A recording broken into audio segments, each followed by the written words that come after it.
Hürmetli vatandaş nöbetlik şeyimizi başlayımız. Bugün çiğsak 2019 yıl 12. ayının 19. gün haftige Perşembe. Endiki mavzumunda vatandaş. Amerika emeldarları Cumhuriyet hazır hakikatke ve halkara ölçemlerge karşı güreş kılıvatıdır. Dep görsetdi mavzulu haber 12. ayının 19. günü Amerika ovazının Xitay tele programı ilan kılındı haber. Mundak başlan. Washington, Cumhuriyet'in Şinjan'da Uygurlarını ve başka asallık milletlerini zor kölemde nezarband kılganlığı doğrusunda Amerika Halkara Dini İşler Valisi Sam Brownback haftanın 3. günü mundak görsetdi.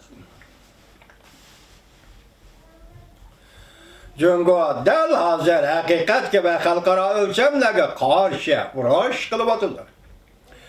Amerika hükümetime del hazır Cumhuriyet'in kılgalları emeli hareketi bilen cevap kaytırıvatıdır. Yani Cumhuriyet'in Şinjan'da Uygurlarını nezarband kılışıga Amerika Koşmuş Ştatlar hükümeti emeli hareketi bilen cevap kaytırıvatıdır.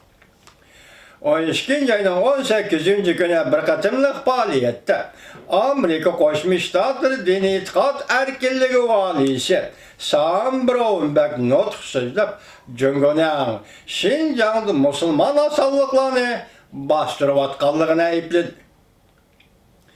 Sam Brownback mındak dedi. Cumhuriyet hükümeti Müslümanların her günü belgelengen vakitte dua tilavet kılışını çekti. Çoşku goyuşu yiyişke, arak içki zorlu. Sakalını eli bitişte zorlu. Balaların mescitke körüşünü yol koymadı. Kur'an-ı Kerim'le okuşuğa yol koymadı. Bu balaları yetimler mektebiga uğurlaştırdı. Cumhuriyet hükümeti mescitlerini çekavatıdı. Kabristanlıkla çekavatıdı. Ve başka medeniyet miraslarını yoktuvatıdı. 2017 yıl 4. aydan başlap 1 milyon asallık milletli ceza lagırıga nezarband kıldı. Ve acayip bir gepe. 17. yıl 2017 yıl 4. ayının 7. günü Amerika'ya kelip Reis Xi Jinping Prezident Trump bilen görüşken idi. Xitay hükümeti neymiş ki bu vakitte vakt ayrı çekiyi kılıp aldı?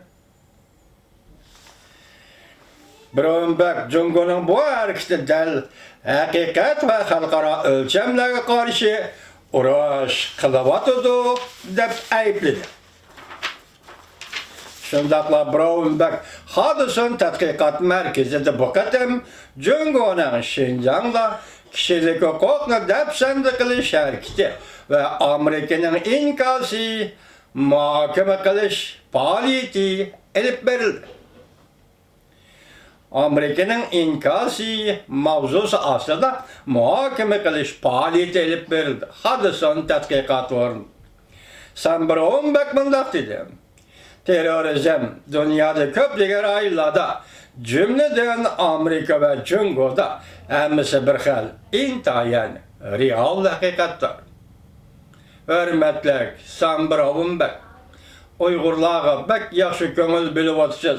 Men sizin muşu cümlenizni qabul kılalmadım. Hürmetlik Dini İşler Valisi Sam Brownback sizden muşu cümlenizni men qabul kılalmadım. Oxşaşlı işini men ki menin vatandaşlarımı qabul kılalmaydı. Ahırda muhakeme kılaylı. Lekin normal dini itikat adetleri bilen terörizmle bir tayakta haydaş akılga sığmaydı. Sam Brownback mundak görsetdi. Cumhuriyet hükümeti intayin xatarlik, ilimikirlik oynavatıdı.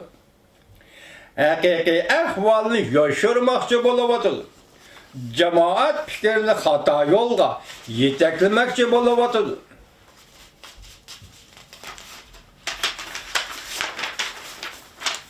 Hakiki maksudini yoşurmakçı bulavatıdı. Biz aldanmayız. Cumhuriyet hükümeti Şinjan'da dini itikat ve asallık milletlerine vahşilik bilen muamele kılışta teröristlerine dini asabbiylikka qarshi urush deb tasvirlashi mumkin. O yani Jungo jazo lagerlariga kasbiy tarbiyalash markazi deb avrishga chaplab elishi mumkin. Lekin paktda intayin aniq. Nihoyat aniqki bu bir maydon diniy e'tiqod urushi bo'lib qolmasdan, balki bir maydon haqiqat va xalqaro o'lchamlarga qarshi urushdir.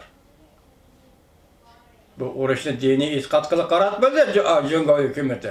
Xalqaro o'lchamlarga va haqiqatga qaratdi, haqiqatga qarshi, xalqaro o'lchamlarga qarshi urush qilyapti Jungo. Gerçi Jungo bu harekatlarni izchil inkor qilib kelayotgan bo'lsa-mu, 11-kun New York vaqt geziti e'lon qilingan bir parcha maqolada bir turkum musulmonlarni nazarband qilishdan Jungoda hukumat ichida munozara qo'zg'alganligi tasvirlandi. Davlat ishlohoti Mike Pompeo mundaq ko'rsatdi. Bu xabar bilan paktlar bir-biriga mos keladi. Jungo Şinjan'da dal hozir zo'r ko'lamda nazarband qilayotganligini ko'rsatib berdi. Shaxslarning kishilik huquqini dafsanda qilyotdi, shaxslarni xo'rlayotdi. Brownback Jungo'ning butun rayonida yo'q qurib fan texnika bilan kishilarni nazorat qilayotganligiga qarshıdır. O mundaq dedi. Amerika Davlat Mahkemasi Şinjan'da bostirishga mas'ul bo'lgan Jungo amaldorlariga embargo yurgizdi. Amerika Savdo Ministrligi jazolash tizimligiga 28 yurak Jungo hukumat shirkatlarini qo'shdi. Bu shirkatlarning Amerikadan mahsulot sotib olishini va Amerikadan texnika import qilishini va bu texnikadan foydalanib Şinjan'da yani mustamlik Uyg'uristonda diniy e'tiqod va osonlik millatlarni bostirishni chekladi. Brownback xalqaro jamiyatning Jungo'ning Şinjan'dagi mustamlik Uyg'uristondagi harakatlarini ko'plab ayblashini umid qildi. Va xalqaro jamiyatga bu ishga manfaatdor taraflarning mas'uliyatni ustiga olishni umid qildi.